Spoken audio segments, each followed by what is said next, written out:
फैज आलम humanist मुर्तद हमारे साथ है। फैज से हम आज जानेंगे कि फैज की जर्नी किस तरह से रही और किस तरह इस्लाम के बारे में जो उन्होंने ओपिनियन बनाए हैं वो क्यों बनाए हैं और वो किस तरह से मुर्तद हो गए हैं। फैज, आपका स्वागत है, वेलकम।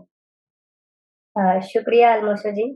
आपने मुझे ये मौका दिया और मेरी जो जर्नी है वो आप लोगों के साथ डिस्कस करने का मुझे इतना बड़ा प्लेटफॉर्म मिला कि मैं अपना जो नज़रिया है इस्लाम को लेकर और जो मेरा जर्नी रहा वो मैं आपको अच्छे से समझा पाऊँ। क्यों मैं इस कल्ट से और एक ऐसी जहनीत से मैं बाहर आ गया जो शायद इंसानियत के खिलाफ है। जी, बहुत बहुत स्वागत है आपका फैज। और तो मैं एक सवाल से शुरू करता हूँ, बेसिक सवाल कि आपका एजुकेशन किस तरह से रहा, चाइल्डहुड एजुकेशन जो था। और आप अपना एज भी अगर व्यूअर्स को बता सकते हैं, अगर शेयर कर सकते हैं तो वो भी कर सकते हैं। आप अगर कंफर्टेबल हैं तो। और बचपन में मतलब किस तरह का एजुकेशन रहा और रिलीजियस एजुकेशन उसमें किस प्रकार का रहा। एक्चुअली क्या है कि ज़्यादातर जो हमारा फैमिली बैकग्राउंड है तो हम सभी धंधे वाले लोग हैं और हम्म। पढ़ाई को लेकर आज तक ना मुझे किसी ने फोर्स किया और ना हमारी फैमिली में हम किसी और को फोर्स करते हैं, जहाँ तक हमने देखा है। हम्म। क्योंकि मेरा मैं जब 4 साल का था, तभी मेरी जो अम्मी थी, वो इस दुनिया से चली गईं। तो ज़्यादातर मेरा वक़्त मेरी जो खाला हैं, जो छोटी मासी जो कहते हैं, उनके पास गुज़रा है और अभी हम्म। मैं अपने मामू के पास हूँ। और अभी जो मेरा ऐज है वो 19 ईयर का है, 19 साल का है। तो हम्म। एजुकेशन तो मेरा इतना बेहतर नहीं रहा क्योंकि मैंने 10th और 12th दोनों ओपन डिस्टेंस लर्निंग से किया हुआ है और हम्म। अभी ऐसा कोई इरादा नहीं है कि मैं अपना स्टडी कंटिन्यू करूँ। बट अगर सिचुएशन ऐसा हुआ तो मैं ज़रूर करूँगा क्योंकि एजुकेशन बहुत इम्पोर्टेंट है। जी। जी। और रिलीजियस मजहबी एजुकेशन किस तरह का रहा, आप मदरसे जाते थे और कितने साल गए और कितना उसमें पढ़ाई किया आपने। जी, मदरसे का मैं आपको बताऊँ कि मदरसे की तालीम मैंने नहीं ली। अच्छा। हाँ, मदरसा एक्चुअली हमारे यहाँ पर ऐसा है कि फैमिली थोड़ी ज़्यादातर जो मैंने एक्स मुस्लिम को सुना है कि थोड़ा रेडिकलाइज़ेशन उनमें मुझे ज़्यादा दिखा उनकी फैमिली में। लेकिन हम्म। हमारे इसमें ऐसा नहीं था कि तुम्हें मदरसा जाना चाहिए, तुम्हें उर्दू का इल्म लेना चाहिए, क्योंकि मेरा जो 8th तक का पढ़ाई है वो हिंदी मीडियम में हुआ है। और हम्म। काफ़ी मतलब ऐसा कॉम्प्लिकेट रहा मेरा एजुकेशन जर्नी कि कभी छोड़ना पड़ा स्कूल, कभी स्कूल चेंज करना पड़ा, कभी मुझे अपना जो सिटी प्लेस है वो चेंज करना पड़ा। तो मतलब इतना ज़्यादा आगे-पीछे हुआ, कभी यहाँ, कभी वहाँ। तो इसलिए ना एजुकेशन में ठीक से अपना एजुकेशन ग्रोथ अच्छे से नहीं ले पाया और जो तालीम है दीन की, वो भी इतनी बेहतर तरीके से मैं नहीं ले पाया और ना कभी किसी ने मुझे फ़ोर्स किया। जी। तो आपका एनवायरनमेंट किस तरह का था, मतलब जैसा घर वाले आपके मजहबी हैं, मानते हैं इस्लाम में, कितने सीरियस हैं वो। जी, अभी तक जब मैं उन्हें समझ पाया हूँ, आज जो मेरा नज़रिया है, तो मुझे लगता है कि मेरी फैमिली अ, पूरी अहले चॉइस है। मतलब वो लोग उतना ही इस्लाम चलाते हैं जितना वो चला सकते हैं। क्योंकि उन्हें हम्म। लगता है कि जो सॉफ्ट वर्ज़न है इस्लाम का, जो सॉफ्ट सॉफ्ट बातें हैं, हम्म। बस वो उन्हीं को अमल में करते हैं। बाकी ऐसा जैसे बहुत सारे लोगों को आपने सुना होगा कि जो नॉन मुस्लिम है उनसे थोड़ा बातचीत कम करो, उनके जो फेस्टिवल होते हैं उसमें शरीक मत हो, उन्हें कभी विश मत करो या फिर हम्म। उनके साथ कुछ खाना-पीना नहीं है आपको। तो ऐसा हम्म। कुछ भी नहीं हमारे घर पे हुआ कि आप उनके साथ खाओ-पियो मत, उनके साथ रहना नहीं है आपको, तो ऐसा बिल्कुल नहीं हुआ। मैं हम्म। उनके साथ रहा भी हूँ, ज़्यादातर जो नॉन मुस्लिम दोस्त हैं मेरे अ हम्म। ऑब्वियसली हिंदू ज़्यादा हैं यहाँ पर, जहाँ पर मैं रहता हूँ। हम्म। तो कभी किसी ने रोका-टोका नहीं और कभी ऐसा मुझे पता भी नहीं था कि हमारा दीन ये इजाज़त नहीं देता कि हम जो मुशरिक लोग हैं या फिर जो नॉन मुस्लिम लोग हैं, उनके साथ किसी भी तरह का कोई दोस्ती वाला वास्ता रखें। ऐसा मुझे नहीं पता था क्योंकि मेरे फैमिली ने मुझे कभी टोका नहीं इसीलिए। हम्म। तो आपके घर में कोई है जो 5 टाइम नमाज पढ़ते हैं या आपको एनकरेज करते हैं कि आप पढ़ा करिए, या एनकरेजमेंट देते हो, या रिलीजन के बारे में तालीम देते हो, जैसा आपने कहा कि आप मदरसे नहीं जाते थे तो फिर आपकी जी। तालीम किस प्रकार से हुई और घर में कितने लोग हैं जो ज़्यादा सीरियसली ये सब चीज़ें करते हैं? घर में एक्चुअली क्या है कि हमारा ऐसा है कि जब बात धंधे की हो, बात हुँ, जब काम की हो तो फिर नमाज़ भी छोड़ देते हैं हम। तो हुँ, ऐसा है कि बिल्कुल अगर रमज़ान आते हैं तो बिल्कुल पाँचों वक़्त का नमाज़ पढ़ना है, ठीक है? हुँ, उसमें तो कोई डिनाई नहीं कर सकते क्योंकि वो हमारे लिए फ़र्ज़ है, सुन्नत है। हुँ, लेकिन कभी-कभार ऐसा होता है कि जो फ़र्ज़ नमाज़ें हैं, हम उन्हें भी छोड़ देते हैं क्योंकि काम का इतना ज़्यादा प्रेशर रहता है। हुँ, तो इसीलिए हमारे फैमिली में जो बाकी जो रिलेटिव हैं, जैसे मेरे हुँ, अ, फूफू हैं और एक हमारे बड़े खालू हैं, तो वो सीरियसली फ़ॉलो करते हैं। हुँ, लेकिन जहाँ मैं अपने मामू के पास रहता हूँ, तो मामू का भी यही अकीदा है। उन्होंने मुझे कभी फ़ोर्स नहीं किया कि तुम्हें जुम्मा का नमाज़ अगर काम है, तो भी तुम्हें काम छोड़कर जाना पड़ेगा, कभी नहीं। अगर काम है, मैं काम कर रहा हूँ। अगर मैं हुँ, अपनी मर्ज़ी से काम छोड़कर जाता हूँ, तो ठीक है, नहीं जाता हूँ, तो भी ठीक है। हुँ, ऐसा उन्होंने कभी फ़ोर्स नहीं किया कि आपको जाना ही पड़ेगा, बिल्कुल जी, नहीं। जी। जी। तो एक तरह से जैसा आपने कहा कोई फ़ोर्सिंग भी नहीं था और एकदम खुला एनवायरनमेंट था और कोई सीरियसनेस भी नहीं बताया कि करना ही पड़ेगा। तो हाँ, मैंने एक तरह कहा से पहले चॉइस हुँ, मुस्लिम थे कि हुँ, मतलब ऐसा रेडिकलाइज़ेशन दिखा नहीं फैमिली में, तो हुँ, जिससे मुझे लगे कि सच में हमारे में कुछ प्रॉब्लम है।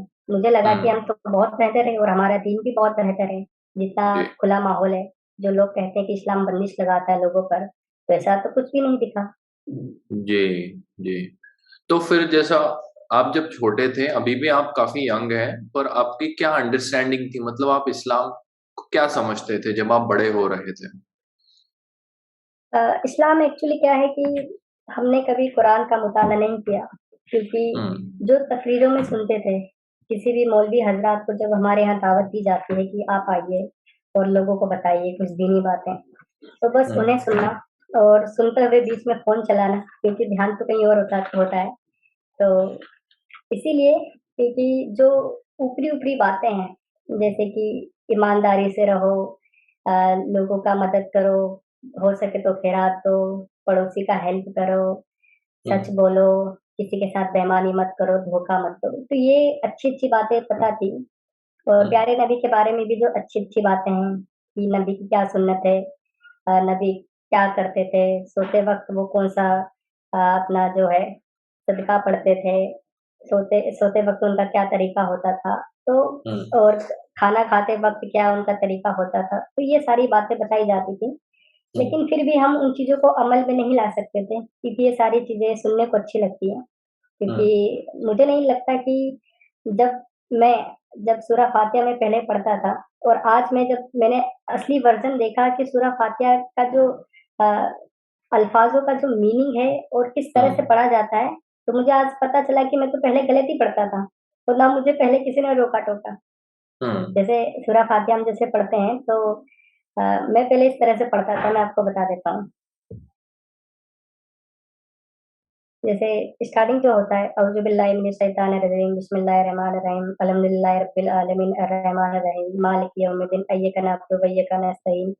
तो ये जो लाइनें हैं, ये मैं पहले बिल्कुल ही गलत पढ़ता था। अब तो मेरा क्या है कि मैं जब से इन पे हुँ, गौर-व-फ़िक्र कर रहा हूँ तब से अच्छा हो गया, वरना पहले हुँ, बिल्कुल ही गलत था और मुझे कोई रोकता-टोकता भी नहीं था। हुँ, तो यही है कि अक्सरियत जो मुस्लिम कौम है, उन्हें नहीं पता कि सूराओं का क्या मतलब होता है, इमाम के पीछे खड़े हैं तो बस खड़े हैं, क्योंकि ये मेरी खुद की हालत थी और मुझे भी लगता है हुँ। कि अक्सरियत जो हमारे भाई हैं, उन्हें सूरा का ना मतलब पता है, ना कोई सूरा ढंग से याद होता है और सूरा फातिहा का कहने का क्या मतलब है, वो भी नहीं पता होता। जी, जी। मेरा भी कुछ इस तरह जी। का ही हाल था, जैसा आप जो कह रहे हैं मैं उसको समझ सकता हूँ। तो जैसा जब आप फिर अल्लाह और रसूल के बारे में आप क्या सोचते थे? मतलब आप जैसा गॉड का आजकल हर किसी को सवाल आता है कि कौन है अल्लाह? तो इस तरह से आप जब बड़े हुए तो आप अल्लाह को क्या समझते थे? जब आप नमाज़ भी पढ़ते होंगे या फ़ातिहा पढ़ते थे, जब आपको मायने नहीं पता थे, तो आपके क्या ख़्याल थे उस समय? ख़ैर बस एक ही था जो बताया जाता था कि हम खुशनसीब हैं कि हम नबी की उम्मत में पैदा हुए हैं और हुँ, प्यारे नबी से प्यार और अल्लाह का कुरान जो हमारे लिए उनकी तरफ से एक नायाब तोहफ़ा है, उस पर अमल करना है। लेकिन कभी पढ़ के नहीं देखा, बस इतना ही था। हुँ, जी। जी। अच्छा, कोई ऐसा था आपके परिवार में जिसने आप पे प्रभाव किया, मतलब आप जिनसे इन्फ्लुएंस थे या जो आपको अच्छा लगता था, जिनको आप देखते थे, जो मज़हबी थे और जिन्हें देख के आपको लगता था कि मैं इनके जैसा बनना चाहता हूँ या ये अच्छे व्यक्ति है, ऐसा कोई है आपके लाइफ में? मेरे भी फूफू हैं, लेकिन मैं उनकी तरह नहीं बनना चाहता क्योंकि अ, उनका थोड़ा जो मेरी फूफी के साथ जो थोड़ा वास्ता है, वो इतना बेहतर नहीं है, तो मैं उन्हें एक बेहतर इंसान नहीं समझता, चाहे वो कितने भी बड़े आलिम दीन क्यों ना हों। क्योंकि हुँ, उनका जो बीच में जो हस्बैंड वाइफ का झगड़ा है, वो चलता रहता है और कई बार ऐसा होता है कि मैंने खुद देखा है कि गलती मेरी फूफी की नहीं होती, हुँ, फूफी आई थिंक लोग बुआ बोलते हैं शायद। तो जो मतलब भी वो उनका डाँटना फादर की फादर की बहन बहन बहन। हाँ, जी। तो फूफी बोलते हैं, तो हुँ, जो फूफा जी जो उनके शौहर हैं, हस्बैंड हैं, जी। तो उनका हुँ, रवैया इतना बेहतर नहीं होता। तो मुझे नहीं लगता कि एक आलिम दीन को इस तरह करना चाहिए क्योंकि हमारे यहाँ तो औरतों को बहुत ज़्यादा हुकूक दिया गया है, माँ के पैरों में जन्नत है और हुँ, अपनी बीवियों की ख्वाहिशें पूरी करो, उन्हें प्यार करो। तो ये सारी हुँ, बातें हैं, तो ये इतने बड़े आलिम दीन हैं, फिर ये ऐसी हरकतें क्यों करते हैं? कई बार वो हाथ भी उठा देते थे। तो मुझे हुँ, ये ये देखकर बहुत गुस्सा आता था उन पर। हुँ। जी, जी। अच्छा, आप सुन्नी फ़िरके से हैं कि शिया फ़िरके से हैं? सुन्नी सुन्नी फ़िरके से हैं, अच्छा। जी। तो अगर मैं सही समझ रहा हूँ तो जो लेडीज़ की तरफ, औरतों की तरफ जो रवैया था और जो आलिम दीन है, उनका जिस तरह से रवैया था, उसे देखकर आपको और ऐसा लगा कि ये ये ठीक तरह का बर्ताव नहीं है लेडीज़ की तरफ, है ना? यही कह हाँ, रहे हैं आप? लेकिन सिर्फ़ मेरे फूफू को देखकर मैं सभी आलिम दीन को जज नहीं कर सकता ना। लेकिन हुँ, हाँ, मुझे कोई शौक नहीं था कि मैं भी एक आलिम दीन हो जाऊँ। बस मुझे ये हुँ, शौक था कि बड़े होकर मुझे पैसा कमाना है। तो हुँ, दीन की तरफ इतना रुख नहीं रहा और हुँ, फैमिली में भी ऐसा है कि थोड़ा फैमिली बड़ा है हमारा। तो हुँ, हर किसी पे मतलब कि बचपन से मुझे भी ये प्रेशर डाल दिया गया कि थोड़ा-सा स्टडी को लेकर इतना फ़ोकस नहीं हुआ जितना काम को लेकर हुआ कि काम करो और घर खर्च चलाना है, महँगाई का हुँ, दौर है, इस तरह से। हुँ, हुँ। तो इससे ही कनेक्टेड क्वेश्चन है कि फिर आप जन्नत और जहन्नुम के बारे में क्या सोचते थे? बहुत कि अ, हम अल्लाह के जो हमारे नबी के उम्मती हैं हुँ, और हम उन्हें फ़ॉलो करते हैं, उन्हें मानते हैं, उनकी हुँ, सुन्नतों को जब अमल में लाते हैं, नमाज़ पढ़ते हैं और अपने दिल में कोई ऐसा ख़्याल नहीं लाते किसी और के लिए, किसी और को बुरा-भला नहीं कहते और हर किसी की रिस्पेक्ट करते हैं, तो हुँ, बेशक हम जन्नत में दाखिल होंगे और अल्लाह मियाँ से दुआ यही करते हैं कि हमारे सारे गुनाह माफ़ हों। बस हुँ, ये था और जन्नत और जहन्नुम पर तो यकीन था ही और दुआ भी यही करते थे, दुआए कुनत पढ़ते वक़्त कि अ, क्योंकि दुआए कुनत तो हमारे इमाम साहब पढ़ देते हैं, हमें समझ में नहीं आता और कई हुँ, बार मैंने याद करने का कोशिश भी किया लेकिन वो मतलब ज़हन से उतर ही जाता है। हुँ, तो एक सना मुझे याद था, सना तो अभी भी याद ही है मुझे। तो हुँ, उसके अलावा हम जो अ, बैठ के जब ऐसे मतलब दुआ करते हैं, तो कई बार हुँ, अपना जो हमारी जो मदर टंग है, उसमें हुँ, अल्फ़ाज़ निकलते हैं क्योंकि दिल से हम उस चीज़ से जुड़े हुए हैं, तो अल्फ़ाज़ हुँ, निकलते हैं कि अल्लाह ताला हमारे गुनाहों को माफ़ कर दे और जो भी हो हमसे या फिर जिस भी तरह से अगर कुछ भी गलत ज़हनियत रखते हैं हम किसी और के खिलाफ, तो जी, हमें माफ़ कर दे। मतलब एक तरह से माफ़ी माँगना अपने गुनाहों से ताकि हम नबी के जो उम्मती हैं, तो वो जी, गलत राह पर ना चले जाएँ, जी, इसीलिए। क्योंकि न जी, नबी ने फरमाया है कि अपने हर गुनाह की तौबा करो। हुँ, जी। जी, अच्छा, तो ये छोटे जो से छोटा गुनाह भी हमें तौबा करना है उसका। हुँ, और नेमतों के पहले शुक्रिया अदा करना कि बिस्मिल्लाह बोल के ही खाना खाना, वो अभी वो भी हम नेमत तो खाने मुँह से निकल ही जाता है, मुँह से निकल ही जाता है। जैसे कि अगर हम हुँ, कोई काम करवाना चाहते हैं, तो मुँह से निकल ही जाता है इंशाअल्लाह, काश ऐसा हो जाए। हुँ, या फिर कुछ काम हो जाता है तो अल्हम्दुलिल्लाह और फिर अल्लाह हुँ। तेरा शुक्र है। तो ये मुँह से आज भी निकल जाता है मेरे। जी, जी। बिल्कुल, जी, इतने सालों के बाद भी हम भी खाना खाने बैठते हैं तो हमारे मुँह से निकल ही जाता है कि अल्लाह ताला तेरा शुक्र है कि आज तूने हमें नेमत हुँ। अता करी। हाँ, और या अल्लाह तो बहुत बहुत ज़्यादा निकलता है, तो अभी भी निकल जाता है। तो हुँ, जी। जी, कंडीशनिंग होती है देखिए यही। तो ऐज़ अ आपको क्या लगता है कि बच्चों को ये जो सिखा देते हैं, एक तो ये भी आपने बताया कि माँ के पैरों के नीचे जन्नत होती है, तो ये भी एक तो गलत बात है, बहुत से आलिम उलेमा इसे गलत बताते हैं कि ऐसा नहीं कहना चाहिए, है ना? ये बात अब आपको पता लग ही गई होगी, मुझे लगता है। जी, मुझे तो लगता था कि अगर हम अपने, जैसे एक हमारे मौलवी हज़रात हैं, वो कहते हैं कि जो माँ-बाप का जो फर्माबरदारी नहीं कर सकता, मतलब माँ-बाप की बात को नहीं मान सकता, उसके अल्लाह के नज़दीक कोई मुकाम नहीं है। क्योंकि जो अपने माँ-बाप की इज़्ज़त करता है, अल्लाह ताला के नज़दीक वो सबसे ज़्यादा करीब होता है। तो मुझे लगता था कि हमें अपने माँ-बाप की रिस्पेक्ट ज़्यादा करनी चाहिए। तो ये सारी बातें पता थी, लेकिन ये नहीं पता थी कि चाहे माँ-बाप की जितनी भी तुम रिस्पेक्ट कर लो, लेकिन अगर तुम ईमान वाले नहीं हो, तो तुम्हारा जो मुकाम है वो जहन्नुम है। हुँ, जी। तो आपको क्या लगता है कि इस तरह की बातें वो क्यों करते हैं? जबकि ये इस्लामिक गैर इस्लामिक है, फिर भी मुल्ला मौलवी इस तरह की बातें क्यों बताते हैं? जैसे वो कचरे वाली हदीस है कि प्यारे नबी के ऊपर कोई महिला कचरा फेंकती थी, फिर ये जो माँ के पैरों के नीचे जन्नत है, तो फिर ये इस्लामिक नहीं है, तो वो क्यों बताते हैं हमें इस तरह की बातें? एक्चुअली मैंने कभी किसी मौलवी के मुँह से नहीं सुना कि वो कचरे वाली ये जो अ, हदीस में तो मौजूद नहीं है कहीं पर, अभी अभी मुझे पता हुँ, चला है। लेकिन हुँ, वो इस बात को ना कभी रोकते नहीं थे, क्योंकि इससे ना एक पॉज़िटिव इम्पैक्ट पड़ता था लोगों पर। एक तो हुँ, मतलब क्या बोलते हैं, एक अच्छा असर होता था लोगों पर, ये जो गुड़िया हुँ, कचरा डालती थी। हुँ, तो वो इस चीज़ को, इस स्टोरी को, जैसे खादिम हुसैन रिज़वी हैं या फिर जो बड़े स्कॉलर हैं पाकिस्तान के, वो तो साफ-साफ इसे वो मना करते हैं कि ऐसी कोई भी हदीस मौजूद नहीं है। लेकिन हुँ, हमारे यहाँ इस चीज़ को लेकर मना नहीं किया जाता था, क्योंकि इससे एक पॉज़िटिव मैसेज जाता है। तो लोग हुँ, मान रहे हैं तो मानने दो, अच्छी है तो अच्छी है, उससे क्या फ़र्क पड़ता है? क्योंकि हुँ, अगर वहाँ पर गए कि जहाँ पर मुर्तदों को कत्ल करवाया, अपोस्टेसी को कत्ल करवाया, तो बहुत ज़्यादा मतलब नेगेटिव इफ़ेक्ट पड़ता है यूथ के ऊपर। और बिल्कुल अगर मुझे भी कोई कहता कि कौन था जिसने नबी को मानने से इनकार कर दिया, तो उसको कत्ल करवा दिया। तो मैं हुँ, सोचता कि ये क्या है? ये तो गलत है। क्योंकि हमें तो बताया गया ना कि तुम्हारा दिन तुम्हारे लिए, हमारा दिन हमारे लिए। तो फिर हम किसी के हुँ, साथ ज़ोर और ज़बरदस्ती नहीं कर सकते, क्योंकि दिन में ज़ोर और ज़बर नहीं होता। लेकिन वो फिर बात अलग हो जाती है कि जिहाद का मतलब ही होता है ज़ोर और ज़बर। हुँ, हुँ। तो जी। पहले एक तरह की अच्छी बातें बताते हैं और व्यक्ति को पहले कन्विंस करते हैं, एक तरह का बिलीफ उसमें तैयार करते हैं। फिर बाद में भले ही जिसका अकीदा ज़्यादा पक्का हो, उसे फिर धीरे-धीरे ये सब बातें पता लगती हैं।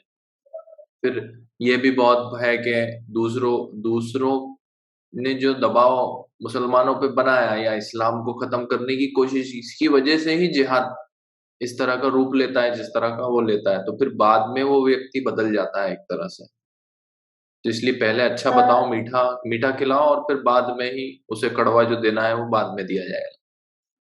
जो आपने कड़वा कहा ना, तो ये हुँ, दिया नहीं जाता जब तक आपको जो दीगर मज़ाहिब है, उनके खिलाफ खड़ा ना कर दें।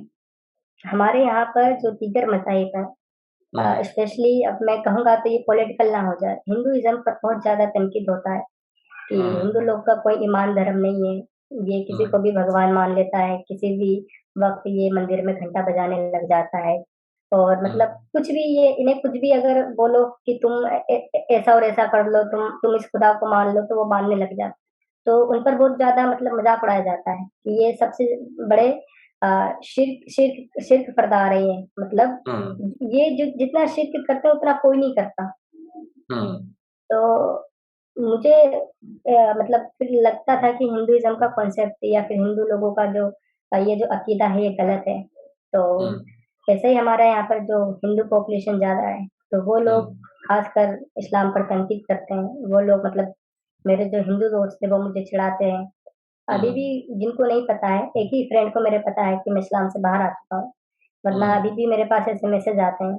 और ज़्यादातर जो मेरे दोस्त थे वो पहले मुझे चिढ़ाते थे कि तुम लोग हुँ, कज़िन मैरिज कर लेता है, तुम लोग मतलब कि आतंकवादी होता है। तो इन चीज़ों को लेकर वो मुझे चिढ़ाते थे। तो फिर मैं भी उन्हें हुँ, रिप्लाई करता था कि तुम भी गाय का पेशाब पीते हो, तुम भी मतलब कि किसी को भी भगवान बना बना लेते हो, तुम चूहे का पूजा करते हो, तो कौन-सा तुम्हारा हुँ, भगवान, मतलब कि जो गणेश जी हैं, जो उनका चेहरा है उस पर कमेंट करना, हनुमान के चेहरे पर कमेंट करना, मतलब ऐसी हुँ, बातें। तो एक तरह से मुझे लगता था कि जो नॉन मुस्लिम लोग हैं, वो हुँ, सच में गलत हैं, हुँ, तो उन्हें समझाना चाहिए। जी। हुँ, जी। जी। तो आप जैसा जब छोटे थे, तो आप कभी क्यूरियस नहीं हुए दूसरे रिलिजन के बारे में? जैसा आप आपने बताया कि आपको घर से फ़ोर्स नहीं करते थे कि ऐसा नहीं कि दूसरों को विश मत करो उनके फेस्टिवल पे या रोक-टोक आपको इतनी नहीं थी। तो आपने कभी जी। क्यूरियस नहीं महसूस किया दूसरे चीज़ों के बारे में जानने के लिए कम से कम?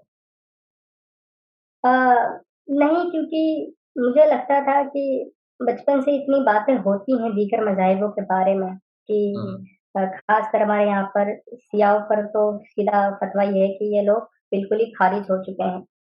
और हुँ, यहाँ पर वहाबियों का और देवबंदियों को इतनी मतलब गंदे लहज़े से, मतलब इतने ज़लील तरीन ज़बान इस्तेमाल की जाती है उनके खिलाफ़ कि अगर आप सुन लो तो आप सोचो कि ये कहाँ पर आ चुके हैं हम।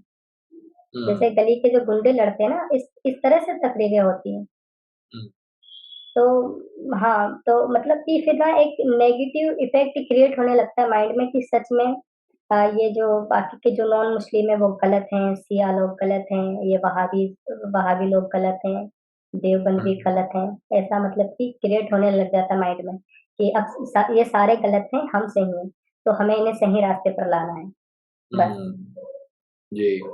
और जैसा आपने अपने दोस्तों का बताया कि वो आपको मैसेज भेजते हैं, तो आपको कैसा लगता था जब वो ऐसा आपको कहते थे कि आप रिश्तेदारों से शादी करते हैं वगैरह-वगैरह जो भी वो मैसेज करते हैं और अभी भी आपको करते हैं वो आप बता रहे हैं।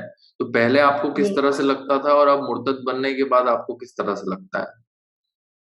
पहले तो बहुत ज़्यादा गुस्सा आती थी, क्योंकि मुझे लगता था कि ये खुद तो गुमराह हैं और इतनी बड़ी-बड़ी बातें करते हैं। ये खुद तो मतलब इतना जो इनका जो दीन है वो इतना गलत है, और मतलब ऐसे भी अल्फ़ाज़ इस्तेमाल करता था मैं जो अभी नहीं करना चाहिए मुझे, क्योंकि ये सही नहीं होगा।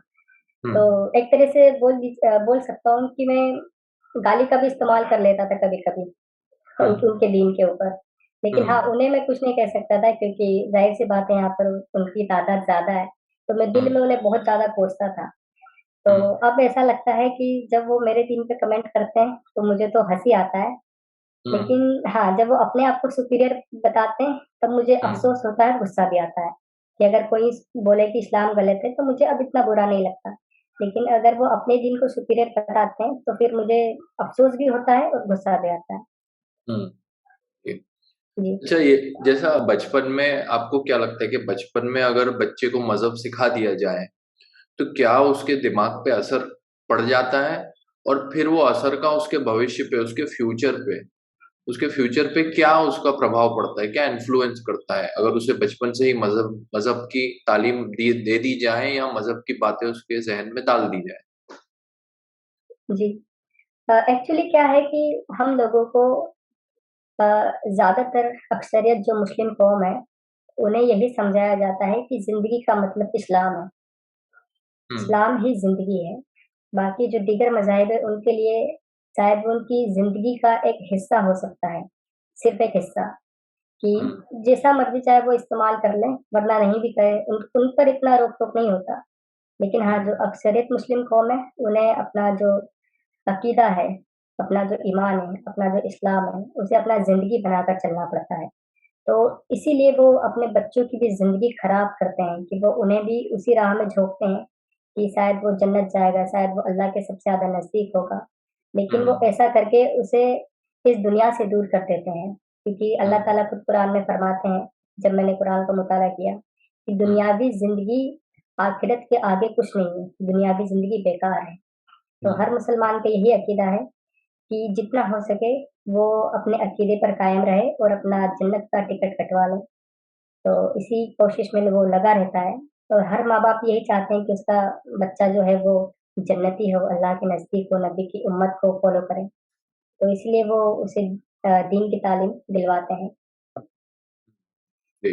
और आपको लगता है कि जैसे दीन की तालीम दे दी बचपन में किसी बच्चे को, टीनेजर स्पेशली 18 साल के होने के पहले तो हम इतना सब सोचते नहीं कि सही है, गलत है। हम सिर्फ सुन लेते हैं जैसा आपने कहा कि बताया है तो करना है ना? और उससे बहुत सारी और भी चीज़ें हमारी जुड़ी होती हैं कि हमारी घरवाले खुश होते हैं, हम अपने दोस्तों से मिलते हैं वगैरह-वगैरह, अलग लोगों से मिलते हैं, नई जगह जाते हैं, तो हम वो करते जाते हैं।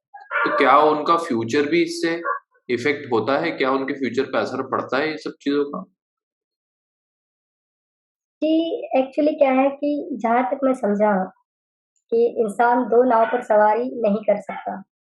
या तो हुँ, वो इस्लाम पर सवार हो सकता है, इस्लाम की नाव पर या तो इंसानियत की नाव पर। तो हुँ, जब दुनियावी ज़िंदगी की बात आती है, तो इस्लाम उसे पीछे धकेलता है। हुँ, तो फिर उसे लगता है कि दुनियावी ज़िंदगी गलत है या फिर अगर वो दुनियावी ज़िंदगी को ज़्यादा तवज्जो देता है, तो फिर वो इस्लाम को छोड़ देता है, जिस तरह हमने और बहुत सारे एक्स मुस्लिमों ने छोड़ दिया। तो बस यही है हुँ, कि उसे पता होना चाहिए कि ये जो दुनिया है, ये एक कुआँ नहीं है, ये एक बहुत बड़ा समंदर है। क्योंकि एक जो हुँ, कुएँ का मेंढक होता है कि जो मतलब घिसी-पिटी-सी कहावत है, कि उस कुएँ के मेंढक को लगता है कि यही उसकी दुनिया है। हुँ, तो उसी तरह एक बच्चे को जब दीन की तालीम दी जाती है, तो बस उसके दिल में यही आखिरत का डर, कब्र का अज़ाब, कब्र के 3 सवाल, जन्नत, अल्लाह, नबी बस यही चीज़ें घूमती रहती हैं। बाकी उसे नहीं पता कि दुनिया में क्या चल रहा है। हुँ, तो इससे क्या होता है वो दुनिया से दूर होता है।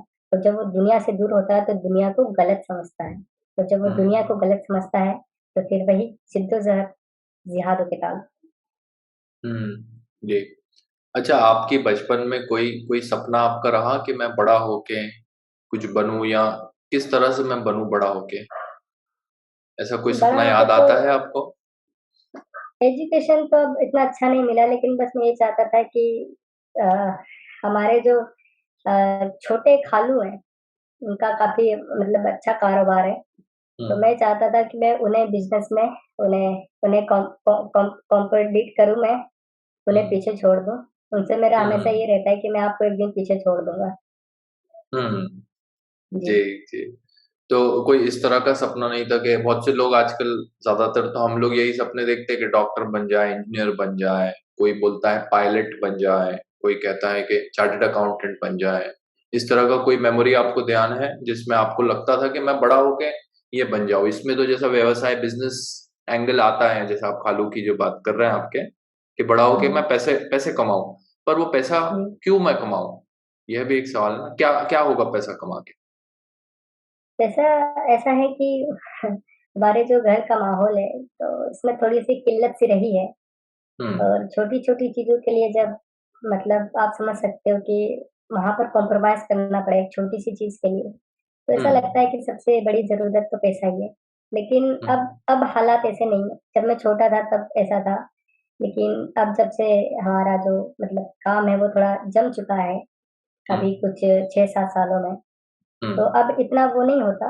लेकिन अब जो मेरा जो सपना है वो ये नहीं है कि मैं पैसा कमाऊँ, बस मैं ये चाहता हूँ कि मैं एक ऐसी राह इख्तियार करूँ जो इंसानियत के हक में हो, जो क्या कहते हैं ह्यूमैनिटी मानवता के हक में हो, उससे अलहदा हो, तो हुँ, वो हर चीज़ गलत है जो इंसान के खिलाफ जाती हो, फिर चाहे वो दीन हो, मज़हब हो, आपका किसी भी तरह का कल्चर हो। तो अब ये सोचना है मेरा और मैंने जी। बिल्कुल नहीं सोचा था कि 1 साल बाद मेरा जो ज़हन है वो इतना बदल जाएगा और सिर्फ़ इस यूट्यूब की वज़ह से। हुँ, जी, बहुत खूब। क्योंकि हाँ, हुँ, मेरी इस जर्नी में 3 लोगों का बहुत बड़ा हाथ रहा है। एक तो मेरे हिंदू दोस्त कि क्योंकि वो इस्लाम पर तनकीद करते थे, तो मैं उनका जवाब देने के लिए कभी इमामों के पास भागता था, कभी इमाम साहब के पास भागता था, कभी किसी आलिम से पूछ लेता था, मैं कभी डरता नहीं था। मैं पूछ लेता था बेधड़क और कई बार ऐसा होता था वो हँस के मुझे चुप करा देते थे, लेकिन किसी ने चिल्लाया नहीं मुझ पर। लेकिन हाँ, जो बड़े जो मुझसे उम्र-दराज़ होते हैं, अगर वो ऐसा कुछ बेतुका सवाल पूछ ले तो उन्हें तो चिल्ला दिया जाता था। हाँ, लेकिन हुँ, मैं बेधड़क पूछ लेता था कि ऐसा और ऐसा क्यों है? आप मुझे बताओ। तो वो हुँ, पहले तो हँसते थे कि बेटा क्या बात है? तू बहुत बहुत ज़्यादा इंटरेस्ट ले रहा है इसमें और फिर वो हुँ, समझाते थे और गोल-मटोल बातें बता देते थे। क्योंकि मुझे गुस्सा आता था क्योंकि मेरे हिंदू दोस्त ना मुझे चिढ़ा लेते थे। कि हुँ, अबे तुम तो ऐसे हो, तुम तो वैसे हो, ये हो, वो हो। तो हुँ, फिर जैसे मुझे गुस्सा आता था मैं मामू के पास भागता था। मामू मुझे चिल्ला देते थे कि अपने काम में ध्यान दे। अगर वो ऐसी बात हुँ, करे तो उनके पास मत जाया कर। तो हुँ, फिर मैं किसी और अगर जिसे दीन के बारे में नॉलेज हो उसके पास जाता था। तो ऐसा ही हुँ, मेरा चलता रहा तो जानने की कोशिश की मैंने। तो हुँ, यूट्यूब पे भी काफ़ी चीज़ें मैं सर्च करने लगा। हुँ, मुस्लिम स्कॉलर्स को सुनने लगा। हुँ, फिर उसी तरह मेरे नज़दीक एक वीडियो आया हादिस सुल्तान का। हुँ, तो उस बंदे को मैंने 2-4 उसके वीडियो देखे और भर-भर के गाली दी और फिर उसे स्किप कर दिया। हुँ, फिर हुँ, कई हुँ, महीनों बाद ऐसे ही फिर और वीडियो आने लगे सजेशन में। फिर हम्म। ऐसे ही एक वीडियो आया हमारे इंडियन एक्स मुस्लिम साहिल का। हम्म। तो उनके वीडियो मैंने देखे, उनका जो लहजा है बात करने का, तो मुझे हम्म। कहीं ना कहीं उससे एक अटैचमेंट हो गई, मतलब एक इमोशनली जुड़ाव हो गया कि हम्म। मुझे लगता था कि शायद ये बंदा दिल से सही है, हम्म। लेकिन हो सकता है कि या तो ये गुमराह हो गया हम्म। या फिर इसे पैसों का लालच है, हम्म। इसीलिए ये इस्लाम को बदनाम कर रहा है। तो हम्म। यही सोचता था मैं, लेकिन उसके वीडियो ज़रूर देखता था। लेकिन उनके वीडियो देखने के बाद साहिल भाई के, तो हम्म। सवाल मेरे ज़हन में भी आने लगे, क्योंकि पहले से भी कई सारे सवाल थे। हम्म। तो उसके बाद मुझे ऐसा लगा कि मुझे इनसे बात करना चाहिए। तो एक जी। दो बार मैं गया बात करने, तो जब उन्होंने मुझे इस्लाम में बताया स्लेव का सिस्टम, और हम्म। फिर हज़रत आयशा का जो एज है उसको लेकर, तो जिस मुस्लिम को पता है उसके दिल में ये सवाल है कि ऐसा और ऐसा क्यों हुआ? क्या ज़रूरत हम्म। पड़ गई एक नबी को एक बच्ची से निकाह करने की? तो हम्म। स्लेवरी के बारे में मुझे पता चला तो बिल्कुल मैं अंदर से टूट-सा गया। तो हम्म। मुझे लगा कि जो साहिल भाई ने मुझे जो हवाला दिया, ये हदीसों से दिया है। लेकिन हम्म। उन्होंने एक बात कही थी कि ये चीज़ें कुरान में भी हैं, जो हम्म। स्लेवरी का जो सिस्टम है या फिर आपके लिए लोनी हलाल है। तो मुझे हम्म। लगा कि हदीसें तो अल्लाह के तरफ से नहीं है, हो सकता है हदीसें करप्ट हो गई हैं, लेकिन अल्लाह का कुरान तो सच्चा है। तो मैं फिर कुरानिस्ट हो गया कि अब सिर्फ़ कुरान को फ़ॉलो करना है। हम्म। लेकिन जब उन्होंने ये कह दिया कि कुरान के अंदर भी है, तो फिर मुझे लगा कि ये जो बंदा है ये कभी भी बेवज़ह कुछ भी नहीं कहता। हर चीज़ के पीछे एक रीज़न होता है, एक हवाला होता है। हम्म। तो फिर मैं कुरान.com पर गया और उसमें मैंने इंग्लिश और हिंदी 2 ही हम्म। लैंग्वेज आती है, मुझे उर्दू पढ़ना नहीं आता, क्योंकि दीनी हम्म। तालीम तो ली नहीं ना मैंने। तो और जी। फ़ोर्स भी नहीं हुआ कि नहीं तुम्हें उर्दू पढ़ना ही है। हम्म। और हिंदी तो ऐसे जनरली पढ़ना आ ही जाता है, और इंग्लिश भी, क्योंकि मामू का भी यही ख़्याल है कि इंग्लिश आना ज़्यादा ज़रूरी है। तो जी। मैंने हिंदी और इंग्लिश दोनों तर्जुमे पढ़े, सभी के पढ़े। फिर तब जाके मुझे ऐसा लगा कि शायद ये इंसानी ज़हनियत से बाहर नहीं है ये किताब। वो खालिक़ कायनात सिर्फ़ यही बात नहीं कर सकता, जो हम्म। अजीबो-गरीब बातें कुरान के अंदर लिखी हुई है। बीवी की हम्म। पिटाई करो, अ, और आपको जो आपकी जो लोंडी है वो आपके लिए हलाल है। जी। जो पहाड़ है वो हमने ऊपर से ठोके हुए हैं ताकि ज़मीन उड़ ना जाए। ज़मीन हम्म। को फैलाएँ, मतलब कई सारे ऐसे ऐसे भी सवाल है कि अल्लाह ताला चाल साज़िशें कर रहे हैं, जबकि हमें बताया गया है कि अल्लाह ने फ्रीडम दे रखी है हर किसी को कि अपने हम्म। ज़िंदगी खुद जियो अपनी समझ से। लेकिन फिर अल्लाह ताला ये भी कह रहे हैं कि काफ़िर ये ना समझे कि वो चाल साज़िशें करेंगे, तो अल्लाह कुछ हम्म। नहीं करेगा, अल्लाह उनसे बड़ा चालबाज़ है। और जी। अल्लाह ने काफ़िरों को घेरा हुआ है, अल्लाह काफ़िरों के दिलों में डर डाल रहा है। तो फिर ये हम्म। फ्रीडम कहाँ होती है? जब आप सब कुछ आप ही कर रहे हो तो फिर हमारा क्या है? हमारा तो कुछ भी नहीं है। हम गुमराह हो या फिर हिदायत पर हो, क्योंकि आपका तो सीधा साफ कहना है कि अगर आपकी हम्म। बातों को कोई माने, कुरान को माने, तो मतलब वो हिदायत हम्म। पर है। लेकिन अगर उसने ये सवाल कर लिया कि यहाँ पर ऐसा और ऐसा क्यों है? तो फिर वो हिदायत खत्म हो गई। जी। दूसरा सबसे बड़ा कॉन्ट्रडिक्ट पैदा होता है कुरान के अंदर कि अल्लाह ताला फरमाते हैं कि जो ईमान पर है, अल्लाह ताला उन्हें हिदायत देते हैं, लेकिन जो हम्म। ज़ालिम लोग हैं, अल्लाह ताला उन्हें हिदायत नहीं देते। अब सबसे बड़ा सवाल यहाँ पर भी आ जाता है कि ईमान पर है, तो मतलब कि वो हिदायत पर है, लेकिन अगर वो ईमान से हट जाए, तो क्या वो ज़ालिम हो जाएगा? और मान लो कि अगर ज़ालिम को अल्लाह ताला हिदायत नहीं देते, तो जिसे हिदायत का ज़रूरत है, मान लीजिए अल-मसूदी कि आप बहुत अच्छे इंसान हैं, तो हम्म। अल्लाह ताला आपको हिदायत क्यों देंगे? जबकि आप तो अच्छे इंसान हैं, तो आपको ज़रूरत क्या है हिदायत का? लेकिन अल्लाह ताला बोल हम्म। रहे हैं कि जो अच्छे इंसान हैं, मैं उन्हें हिदायत देता हूँ। तो आप तो पहले से ही अच्छे हैं, अच्छे को क्या अच्छा बनाएँगे? लेकिन जो ज़ालिम है, उसे अल्लाह ताला हिदायत देने से मना करते हैं। जबकि देखा जाए तो ज़रूरत तो उसी को है ना। जी। एक भूखे को खाने खाने की ज़रूरत होती है, जिसका पेट भरा हुआ है, उसको थोड़ी ना ज़रूरत होती। लेकिन अल्लाह जी। ताला का तो कानून ही अलग है कि मैं सिर्फ़ ज़ालिमों को मैं नहीं देता हिदायत, मैं सिर्फ़ हम्म। अच्छे लोगों को हिदायत देता हूँ। जी। जी। बड़ा इंटरेस्टिंग पॉइंट आप बता रहे हैं। तो आप जैसे जब टीनेज में आप आए, टीनेज जैसे हमारा 11, 12, 13, 14 जब हम आते हैं, तो टीनेज कहलाती है उसके बाद, तो क्या उसके बाद आपका इस्लाम में इंटरेस्ट और बढ़ गया कि किस तरह से आप वो देखते हैं? कि बचपन से हमें थोड़ा-थोड़ा कंडीशन करते जाते हैं, नमाज़ पढ़ना सिखाते हैं, सब दुआएँ याद करा देते हैं। तो जब टीनेज होते हैं, जब हम बड़े होने लगते हैं, तो उसके बाद आपका इंटरेस्ट और बढ़ गया इस्लाम में कि किस तरह से रहा? एक्चुअली क्या है कि जब टीनेज आई तो मुझे लगा कि इस्लाम के अंदर जो गलतियाँ हैं या फिर जिन पर लोग सवाल उठाते हैं, पहले तो मैं उन्हें गलतियाँ नहीं मानता था। मैं मिसकॉन्सेप्ट्स मानता था कि कुछ मिस इंटरप्रिटेशन है, हुँ, मिसकॉन्सेप्शन है कि लोग इनकी इन बातों का, इन आयतों का जो मतलब है, वो गलत निकाल रहे हैं। हुँ, तो मुझे उन चीज़ों पर जब मैं पूछता था किसी से भी, तो वो जो जलेबी वाली जो बातें होती थी गोल-मटोल, वो बातें मैं सुन हुँ, के सैटिस्फाई हो जाता था और मुझे लगता था शायद ऐसा ही होगा। क्योंकि हवाला तो वो देते नहीं थे। वो बोलते थे कि ऐसा और ऐसा हुआ होगा, तो मतलब होगा, होगा, है नहीं, होगा मतलब एक इमेजिन कर रहे हो आप कि शायद ऐसा हुआ होगा। तो ये कोई हकीकत नहीं होती ना कि हुआ होगा। तो जी, इन्हीं चीज़ों को लेकर मैंने फिर अपना एक यूट्यूब चैनल स्टार्ट किया था। उसका मैं नाम हुँ, तो नहीं बता पाऊँगा आपको, जहाँ हुँ, पर मैं जो अ, सीरियस टॉपिक है, जो हलाला को लेकर है या फिर जो 3 तलाक के ऊपर है या फिर कज़न मैरेज के ऊपर है, हज़रत आइशा का ऐज के ऊपर है, तो इन सवालों को हुँ, जो गोल-मटोल जवाब जो मुझे पता थे, मैं वो जवाब मैं लोगों के सामने रखता था ताकि मैं साबित करूँ कि ये चीज़ें गलत नहीं है, बस गलत तरीके से आपको बताई गई है। अच्छा, मैं हुँ, डिफेंड करता था और मैं यही चाहता था हुँ, कि सच में लोगों ने ऐसा माहौल क्रिएट करा है, ख़ास करके मुसलमानों को बदनाम करने के लिए। तो अ, मैं उन चीज़ों को फिर सही साबित करता था। हुँ, जी। जी। अच्छा, ये जो जैसा आपने डिफेंस का भी बताया कि आप डिफेंड करते थे, उसके जवाब ढूँढते थे और एक अकीदा भी आपका था कि शायद ये मिसअंडरस्टैंडिंग है, मिसकॉन्सेप्शन है, मिसइंटरप्रिटेशन है। तो क्या जी। ये आप कुछ ऐसा सोचते थे कि जन्नत मुझे मिलनी चाहिए या आप जहन्नुम से डरते थे, इसलिए आप करते थे? नहीं, मुझे ऐसा लगता था मेरा जन्नत जाना तो कन्फर्म है क्योंकि मैंने तो कोई गुनाह किया ही नहीं। मुझे क्यों डालेंगे हुँ, अल्लाह ताला जहन्नुम में?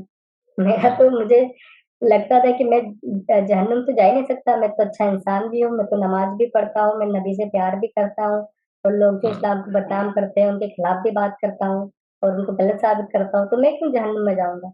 मैं कभी नहीं हुँ, डरा क्योंकि मुझे तो कब्र का जो 3 सवाल है वो भी याद है, मन रब्बुका, मा दिनुका, मा कुन्त तक़ूलु फ़ी हाज़ा रसूल, मुझे तो याद है, मैं क्यों डरूँ? लेकिन हुँ, ज़्यादातर जो लोग हैं, जो नमाज़ नहीं पढ़ पाते तो उनके दिल में एक डर-सा बैठ जाता है कि हम तो नमाज़ नहीं पढ़ पा रहे हैं, तो फिर अब हमारा क्या होगा? ऐसा। हुँ, जी, जी, लेकिन मुझे डर नहीं रहा, मुझे लगा कि मैं अच्छा काम कर रहा हूँ, नमाज़ अगर हुँ, छूटती है तो उसमें मेरा हाथ नहीं है, अल्लाह ताला मुझे माफ़ कर देना, काम का थोड़ा-सा रहता है, तो हुँ, अब मैं कुछ नहीं कर पाता, मैं माफ़ी माँग लेता हूँ, क्योंकि अल्लाह के पास हर गुनाह की माफ़ी है। जी। इसलिए मैं ये सवाल पूछ रहा हूँ कि जैसा हमारे साथ हुआ है कि हमें उसके मायने पता नहीं थे, पर हमें कुछ अच्छी बातें बता दी थी, तो हम सोचते थे कि ये अच्छा है, पर लोग इसे गलत बता रहे हैं। तो वो अकीदे का बेसिस क्या है? उसकी नींव कहाँ पे है? क्योंकि बच्चे को तो अकीदा होता नहीं ना, इसलिए मैंने वो टीनेज इयर्स का पूछा आपसे कि हम क्यों उसे बचाने की इतनी इतनी कोशिश क्यों करते हैं हम? तो ये जानने के लिए मैंने आपसे पूछा कि ऐसा क्या था जिसकी वजह से अब हमें तो जन्नत और जहन्नुम की भी इतनी जानकारी नहीं। जैसा मुझे कुछ वो दे देते थे तावीज़, कि ये तावीज़ आप रखेंगे तो जी, आपके मार्क्स अच्छे आएँगे, आपके बटुए में हमेशा पैसा रहेगा, है ना? आपके चेहरे पे नूर आएगा, वगैरह-वगैरह तरह की बातें, उसके हर चीज़ के अलग एक तावीज़ दे देते थे। तो वो तावीज़ से मुझे दूर होने में बड़ा डर लगता था, कि मैं वो निकाल लूँगा तो मेरे साथ कुछ ऐसा गलत तो नहीं हो जाएगा, ये तावीज़ ही मुझे बचाता है मुझे लगता था। तो इस तरह की चीज़ों से हम अटक जाते हैं। तो जो पूरा इस्लाम है, इस पे सवाल करने से हमें क्या चीज़ रोकती है? जब हम बड़े हो जाते हैं, 18 साल के आगे निकल जाते हैं, तो हमें क्या चीज़ रोकती है? आपको क्या लगता है? अ, सबसे पहला तो यही सवाल आता है कि दीन के ऊपर सवाल नहीं कर सकते। सबसे पहला सवाल ही यही है कि तुम हुँ, दीन के ऊपर सवाल नहीं कर सकते और ये मैंने हुँ, कई बार सुना है कि हुँ, तुम अगर कुछ जानना चाहते हो तो उसे जान लो। हुँ, मतलब कि अगर तुम पूछ रहे हो ऐसा ऐसा क्या हुआ था वहाँ पर तो हाँ ठीक है, लेकिन तुम ऐसा बोलो कि ऐसा और ऐसा क्यों हुआ था? क्या वजह था? तो वजह जानने का हक नहीं है आपका। स्टोरी जान लो। आपको आप बता दो जंगे बदर क्या था? हाँ, तो बिल्कुल बताएँगे आपको कि 1000 फरिश्ता आया था, 500 जिब्रील लेके आया, 500 मीकाईल लेके आया। लेकिन हाँ, ऐसा क्यों हो सकता है? हम कैसे मान लें? तो ये सवाल नहीं हुँ, कर सकते आप। या फिर आप ये सवाल करो कि वो फरिश्ते आए थे, वो नबी के अलावा बाकी लोगों को क्यों नहीं दिखे? हुँ, तो ये सवाल नहीं कर सकते, क्योंकि ये हुँ, सवाल मत करो। अगर कुछ पूछना है तो पूछो, लेकिन जो हमारा जो तरीका है, जिस तरीके से हम जवाब दे सकते हैं, बस हुँ, उसी तरीके से तुम पूछो और वही सवाल करो जिनका जवाब हम देना चाहते हैं, बस इतना, उससे ज़्यादा कुछ नहीं।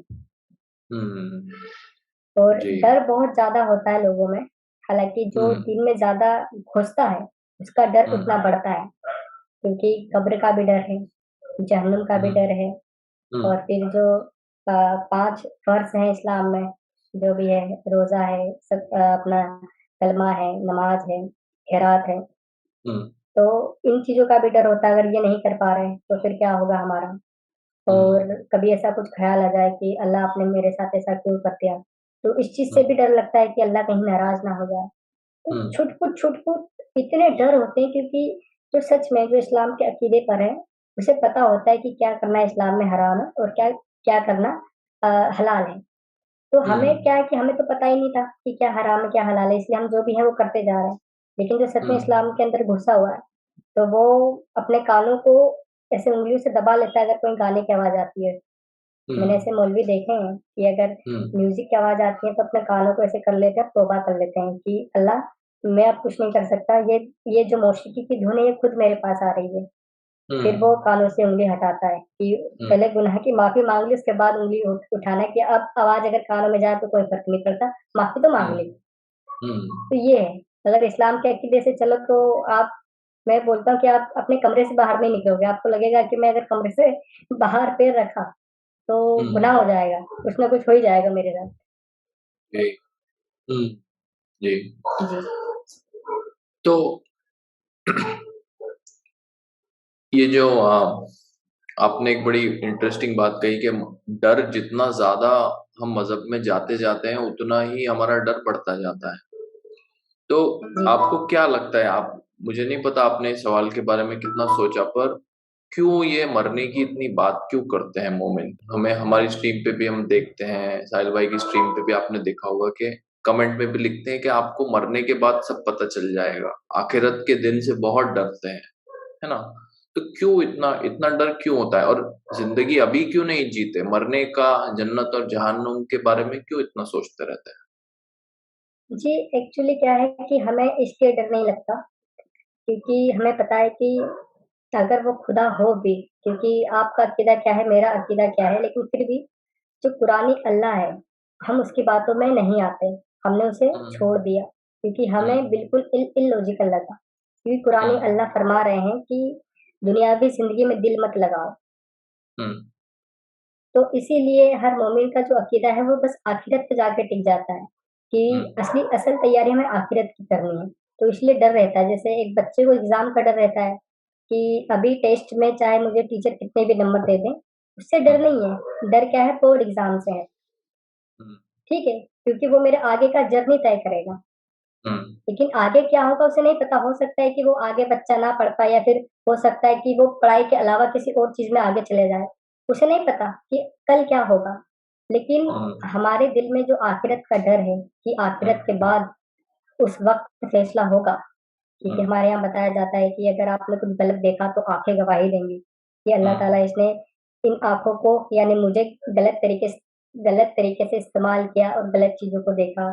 कानों से अगर तुमने कुछ गलत सुना है तो कान गवाही देंगे आखिरत पर कि हुँ, अल्लाह ताला इसने मेरा गलत इस्तेमाल किया, हाथ गवाही देंगे कि अल्लाह ताला इसने मेरा गलत इस्तेमाल किया।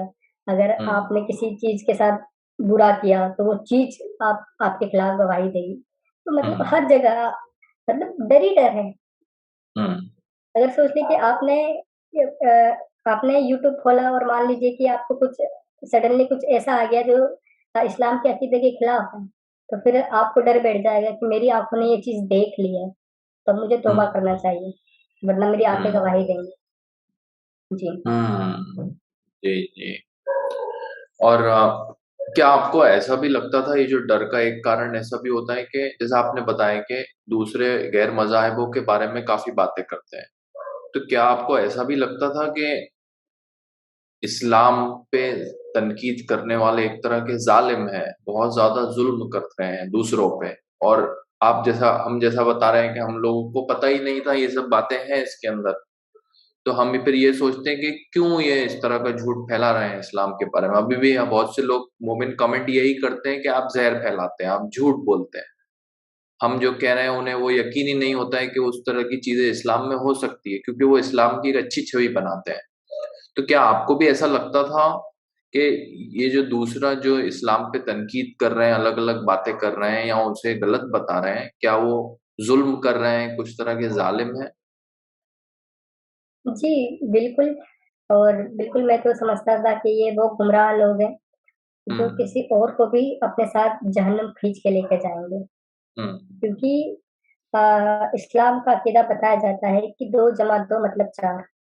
हम्म। तो ऐसे पाक-साफ़ दीन पर, ऐसे पाक-साफ़ नबी के किरदार पर सवाल उठाना ही बहुत बड़ा गुनाह है। और हम्म। जब यहाँ पर बात होती थी कि देखो वो लोग ऐसा कर रहे हैं, इन लोगों ने दीन पर सवाल उठाया, तो सुनकर बहुत ज़्यादा गुस्सा आता था कि जो चीज़ बिल्कुल आपके सामने साफ है, आप उस पर सवाल उठा रहे हो। हमें नहीं पता था कि इसके जो डार्क साइड है वो कितना ज़्यादा खतरनाक है, कितना ज़्यादा मतलब इंसानियत के खिलाफ है।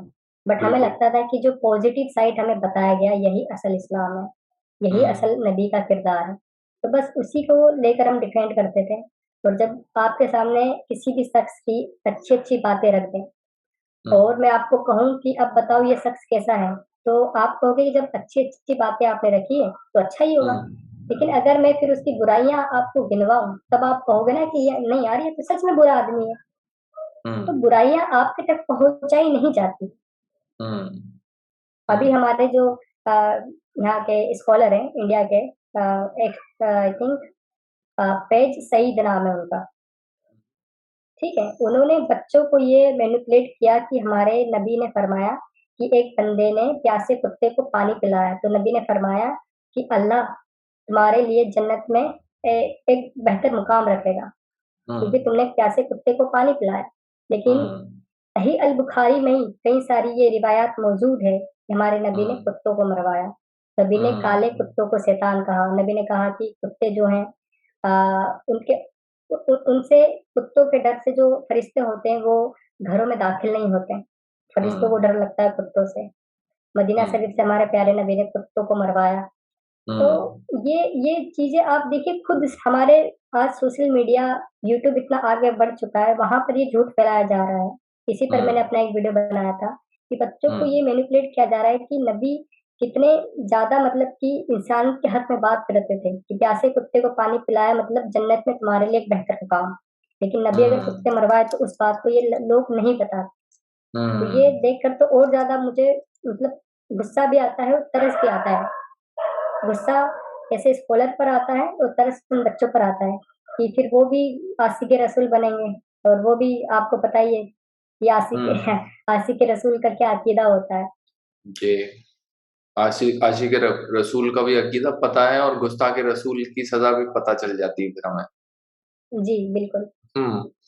तो अच्छा, ये इसी बात पे आप मुझे बताइए कि पहली बार जब आपने प्यारे नबी के बारे में ये सब कहानियां सुनी, ये सब वाकया आपके कान पे पड़े, तो आपको आपको शक पैदा हुआ, और वो पहला शक कब पैदा हुआ जिससे आप, हम कहते हैं ना कि एक एक एक पॉइंट कोई भी आपको याद होगा, वैसे तो बहुत सारे रहते हैं, पर कौन सा एक ऐसा था जब आपको एकदम ही आप हक्के बक्के रह गए कि अरे ये बात हो सकती है, और आपको आपके दिमाग में डाउट आ गया उसके बाद?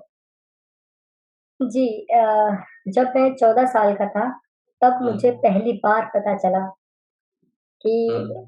हमारी जो उम्महातुल मोमिनों की जो माँ है, हम्म। मतलब जो मदर ऑफ बिलीवर्स हैं, वो एक उनका नाम आयशा है और वो 6 साल की थी और नबी 54 ईयर के थे जब उन्होंने उनसे निकाह किया। जी। और सही अल बुखारी में जब मैंने इसे सर्च किया तो सही अल बुखारी में ये रिवायत मौजूद है हज़रत आयशा से कि मैं 6 साल की थी जब मेरा निकाह हुआ और 9 साल की थी जब रुखसती हुई, मतलब विदाई हुई। तो हम्म। जब मैंने ये सुना तो मैं चौंक गया क्योंकि बहुत ज़्यादा अजीब लगा मुझे। लेकिन जब इसके हम्म। जो अ, इख्तलाफ लेकर जब ये इख्तलाफ लेकर मैं हमारे इमाम साहब के पास गया, तो वही चूरन उन्होंने दिया मुझे। हुँ, जो यासिर नदीम अलवाज भी देते हैं कि उस वक़्त जो लड़कियाँ थी वो जल्दी बड़ी हो जाती थी हुँ, और मतलब कि उनका जो जिस्म था मैं हुँ, बता नहीं सकता कि वो इंटरकोर्स करने के लिए सेक्सुअल इंटरकोर्स करने के लिए वो मतलब परफेक्ट हो जाता था उनका शरीर। हुँ, तो हुँ, ऐसी-ऐसी बातें करना तो मुझे कहीं से भी ये ठीक नहीं लगा क्योंकि हुँ, उन्होंने जब ये कहा कि अगर प्यारे नबी को अगर कुछ उल्टा-सीधा करना होता, हुँ, तो वो क्यों करते? जब आप उनकी अच्छाई देखो कि उन्होंने ज़्यादातर बेवा औरतों से शादी करी, हज़रत हुँ, खदीजा से शादी करी, फिर हुँ, और भी बहुत सारी बेवा औरतें थी जो बहुत ज़्यादा उम्र-दराज़ थी। तो हुँ, हज़रत आयशा से शादी करने के पीछे उनका कोई ऐसा मतलब ज़हन नहीं था कि वो कुछ मतलब गलत ज़हनीयत रखते थे, बच्चों के लिए या फिर बच्चों के साथ उन्हें कुछ ऐसा था। हुँ, लेकिन इस्लाम में उनका हक अदा था कि हज़रत आइशा से सबसे ज़्यादा हदीसें हमारे पास आई हैं, हुँ, तो इस्लाम में उनका हक अदा था। तो इसीलिए उन्होंने अल्लाह ताला ने उनका निकाह अता फरमा दिया नबी के साथ। हुँ, तो ये सोच के कि हाँ, सही बात है कि हज़रत आइशा से इतना सारा हदीस है, तो ज़रूर हुँ, उनका हक अता है, तो इसलिए नबी के साथ उनका निकाह हो गया। लेकिन सबसे बड़ा हुँ, सवाल ये आता है कि जब वो उनके दोस्त अबू बकर की बेटी थी और अपने मैं अगर खुद अपने दोस्त की बेटी के साथ मैं बिल्कुल सोच नहीं सकता। मैं हुँ, इतना सोच सकता हूँ कि मैं अपने दोस्त की बेटी को गोद ले लूँ और अपनी बेटी बना लूँ। हुँ, अगर नबी यही चाहते थे कि मैं जो बातें करता हूँ या फिर जो मैं जिन सुन्नतों को अमल में लाता हूँ हुँ, जिन्हें पूरे मुसलमानों को, पूरी उम्मत की कौम को अमल में लाना है और ये बात लोगों को अब बतानी पड़ेगी, तो हुँ, मेरी इन बातों को कौन बताएगा? तो ऐसा कर मतलब आप आपका नज़रिया। तो आप हुँ, उन्हें गोद ले लेते, या तो फिर आप बोलते कि बेटी आयशा आज से तू मेरी बेटी है, मैं जो भी करता हूँ, जो भी बोलता हूँ, तू लोगों को बताना। हुँ, तो क्या काम नहीं चलता क्या? अगर हक ही अदा हुँ, करना था तो एक जायज़ तरीके से हक अदा हो सकता था। हुँ, लोंडियों को लेकर मुझे ये चुरन दिया हुआ था कि लोंडी जो थी अब उनके जो शौहर थे, उनके भाई थे बेटे थे, वो तो सारे के सारे कत्ल हो गए। ठीक है? हुँ, तो अब उन औरतों की हिफ़ाज़त कौन करेगा? क्योंकि उनके साथ हुँ, कोई भी गलत काम कर सकता है, तो हुँ, इसलिए वो उन्हें अपनी मलकियत में ले लेते थे। तो हुँ, ये कौन-सी हिफ़ाज़त है कि आप बोल रहे हो कि उन गुलाम औरतों को हम हिफ़ाज़त दे रहे हैं। तो एक हुँ, हिफ़ाज़त में आप उसके साथ मतलब ज़िना भी करो, सेक्स भी करो हुँ, और फिर उसके लिए कोई निकाह कंपल्सरी नहीं है, लोंडी के हुँ, साथ और फिर अ, उसे तुम बेच भी सकते हो और हुँ, अगर तुम्हें हिफ़ाज़त देनी है, हुँ, तो आप उन्हें बहन भी मान सकते हो, हुँ। बिल्कुल, बहन मान गोद ले सकते हो, सकते हैं। जैसा आपने कहा गोद ले गोद भी ले सकते हो। सकते हैं, अपनी लड़की बना सकते हैं 50 और 6 साल की उम्र अगर है, 54 साल और 6 साल की, तो लड़की अपनी बच्ची ही बनाना उसे। नहीं, हिफ़ाज़त का क्या यही मतलब होता है कि एक मर्द अपनी औरत की हिफ़ाज़त करेगा? क्या एक भाई नहीं कर सकता अपनी बहन की हिफ़ाज़त? हुँ, और वो भी अगर हुँ, मान लो कि तुम्हारे पास बीवियों की कमी हो तो, हुँ, बीवियाँ तुम्हारे पास दर्जनों हैं, फिर भी हुँ, लोंडी चाहिए और लोंडी पर कोई नंबर नहीं है लिमिट का। हुँ, लिमिट का जी, कोई नंबर नहीं है लोंडी का, जितनी चाहो जी, उतनी रख सकते हैं। हुँ, बल्कि कुरान की आयत में भी है। जी। आपकी चीज़ें हैं, तो वो तो एक तरह की चीज़ें हैं, कितनी आप जितनी आप हासिल कर सकते हैं, उतनी आप रख सकते हैं।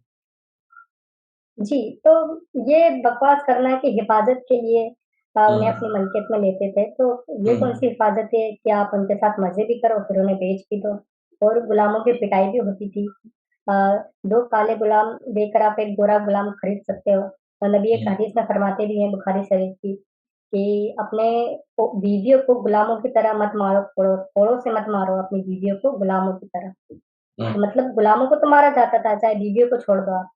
हुँ, क्योंकि बीवी तो ज़ाहिर-सी बात है वो किसी अ, और मुसलमान की बीवी हो सकती है या बहन हो सकती है, बेटी हो सकती है। लेकिन गुलाम का तो कोई रिलेशन नहीं था आपसे, तो इसलिए आप उसे मार मार सकते हो। जी, तो ये किसी भी तरह से एक रहमतुल आलमीन की शख्सियत नहीं लगती। तो हुँ, इसीलिए मेरे दिल में सबसे पहले सवाल हज़रत आयशा से उनका जो निकाह था, इसी को लेकर आया। तो उसके बाद जब लोंडी का मुझे पता चला, तो जी, मैं समझ गया कि अब फालतू की चीज़ों पर जाना बेकार है, क्योंकि हमें बताया जाता है कि इस्लाम के अंदर अपनी उँगली पर रखा हुआ राई का दाना आप समझते हैं ना मस्टर्ड सीड होता है। जी, हाँ, उसके बराबर भी कोई कमी नहीं निकाल सकता, हुँ। ये क्योंकि तो अल्लाह बहुत ही की बड़ी तरफ से कमी है। है। ये तो पूरा पहाड़ का पहाड़ ही है, राई राई तो कहीं है ही नहीं। तो अब ये पहाड़ को देखकर कोई बंदा बेवकूफ होगा कि इस पर वो चढ़े और वहां से छलांग लगाए? हम्म। जी। बिल्कुल नहीं। इसलिए मैं ऐसे शख्स को नबी क्यों मानूं? क्यों मानूं ऐसे हम्म। शख्स को जो एक छोटी सी बच्ची से निकाह कर ले? और हदीसें ये भी मौजूद है कि वो झूला झूलती थी और जब हम्म। उनकी रुखसती हुई तो उनके हाथ में खिलौना था। हम्म। ये जो बोलते हैं ना कि आ, वो मिच्योर हो गई थी, तो ये कौन सी हम्म। मिच्योर बच्ची है जो झूला झूल रही है, खिलौने के साथ हम्म। खेल रही है? आपने देखा किसी 18-19 साल की लड़की को झूला झूलते हुए, या फिर हम्म। एक गुड़िया से खेलते हुए? हम्म। जी। ये और कौन सी मिच्योरिटी है? हम्म। और अगर जी। इतना ही आपको लगता है कि ये निकाह जायज था, तो ठीक है, आप अपनी नबी की सुन्नत को अमल में लाओ, क्योंकि नबी जी। कैसे खाते थे, कैसे पीते थे, उन चीजों को आप फॉलो करते हो, तो बिल्कुल आप हम्म। अपने नबी की तरह अपनी हम्म। 55 या 55 साल की उम्र में आप किसी भी ऐसी लड़की को देखो, आप उससे शादी कर लो। अगर आप बताते हो हम्म। कि हजरत आयशा का जो एज था वो 18 साल था, 19 साल था, नंबर आगे पीछे करते हैं ये लोग, तो बिल्कुल आप हम्म। 18-19 साल की लड़की से शादी करके बता दो, कर हम्म। दो। या फिर नहीं कर सकते तो अपनी 18-19 साल की लड़की की शादी आप किसी 50 या 55 साल के आदमी से करवा दो। मैं मान हम्म। जाऊंगा कि आपका अकीदा सही है, हम्म। जी। क्योंकि आप और नंबर ही आगे पीछे कर रहे हो ना। नहीं, ये क्या हम्म। तरीका है कि अगर वो 19 साल की साबित हो जाती है तो क्या ये निकाह जायज हो जाएगा? हम्म। जी। क्योंकि नबी की उम्र तो देखो ना, नबी 55 साल के। हम्म। कोई एज डिफरेंस होना चाहिए या नहीं होना चाहिए? जी।